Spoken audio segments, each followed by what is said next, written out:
પરસોત્તમ ભગવાનની 4 સકલીની વાર્તા। પરસોત્તમ મહિનો આવ્યો, બાયુ બહેનો બધાય પરસોત્તમ મહિનો નાવા જાય, નાહી ધોઈને વાર્તા કરીને ઘરે આવે। ત્યાં ગોરમાં કર્યા હતા, ત્યાં વડલાનું ઝાડ હતું, એ વડલાના ઝાડ ઉપર 4 ચકલીઓ રહેતી હતી। બાયુ બહેનો બધાય પૂંજીને ઘરે વયા જાય।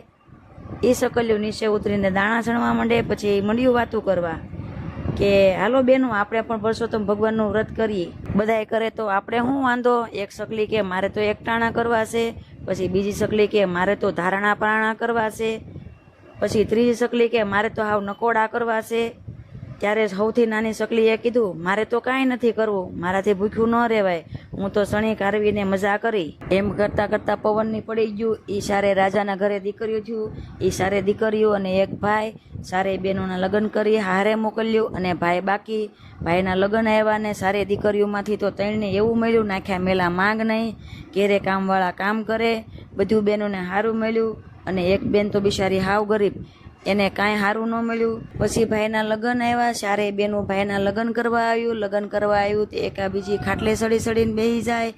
એને એમ કીધું કે માડી કાંક કામ કરો, કે અમે કામ નહીં કરી, અમે કામ કરવા તમારા ઘરે થોડું આવ્યું। અને ઓલી દીકરી બિચારી હાવ ગરીબ, એ તો મંડી આવીને કામ કરવા, કારણ કે એનું હારું હાવ ગરીબ। એની બા એમ કે મારી નાની દીકરી કેટલું કામ કરે, તમે કેમ કાંઈ કામ નથી કરતું, અમે કામ નહીં કરીએ, અમે ભાઈના લગ્ન કરવા આવ્યું। એની માને તો એમ થયું કે તમારે બધુંને તો બધું સારું મળ્યું, મારી દીકરીને તો ન સારું મળ્યું। એ કે બા તમારે જોવું છે?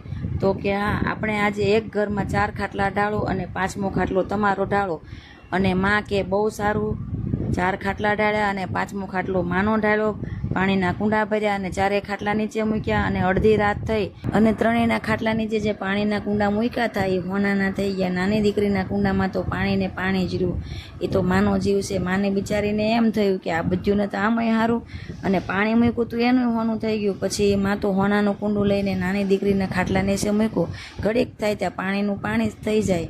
આમ સવાર સુધી કર્યું, પણ નાની દીકરીના ખાટલા નીચે પાણીને પાણી જ રહ્યું અને મોટી દીકરીઓના ખાટલા તો હોનું થઈ ગયું। પછી એની બા કે માડી આ હું? ત્યારે દીકરી બોલી કે બા સાંભળો, પરસોત્તમ મહિનો આવ્યો, બધી બહેનું પરસોત્તમ મહિનાનું વ્રત કરતી હતું અને અમે સારે બેન્યું હતું, ઓલા ભવે અમે સકલ્યું હતું, ત્યારે અમે એમ કીધું કે હાલો આપણે પણ પરસોત્તમ મહિનો કરી।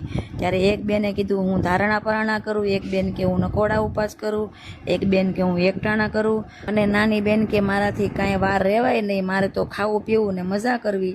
એટલે એણે કાંઈ નથી કર્યું, એટલે એને ગરીબ હારું મળ્યું। પછી અમે તમારા ઘરે દીકરીઓ થયું, જેણે વ્રત કર્યું હતું એને બધુંને સારું મળ્યું। બેને નકરું ખાધું પીધું ને મોજ કર્યું, એટલે એને સારું ન મળ્યું, કાંઈ વાંધો નહીં, માનો તો આત્મો બેલ્યો। જે લગ્ન કરીને દીકરીઓ ઘરે જતી હતી, તે મોટી દીકરીને તો બહુ જ સારું, એટલે એને એ પ્રમાણે હોનું રૂપવું અને એના બાપાએ રૂપિયા દીધા। પછી એથી નાની દીકરી જાતી હતી, એને પણ હોનું અને રૂપિયા આપ્યા। પછી એથી નાની દીકરી જાતી હતી, એને પણ એટલું બધું દીધું। પછી બધાથી નાની દીકરી હારે જાતી હતી, એને કાંઈ હોનું દીધું નહીં કે રૂપિયા દીધા નહીં, એને 2-3 જોડી કપડાં દીધા અને થોડા ઘણા પૈસા દીધા। એટલે માનો જીવ બોલ્યો, માં કે હાવ આમ કેમ કરો છો?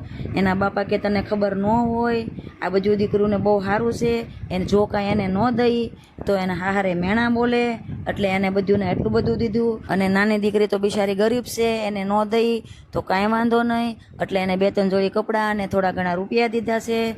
આમ કરીને માં દીકરી તો રોવા માંડ્યું, હે પરસોત્તમ ભગવાન, તમે જેમ મોટી દીકરીઓને ફર્યા એવા વાર્તા સાંભળનાર, મારો વિડીયો જોનાર સૌને ફરજો। જય પરસોત્તમ ભગવાન।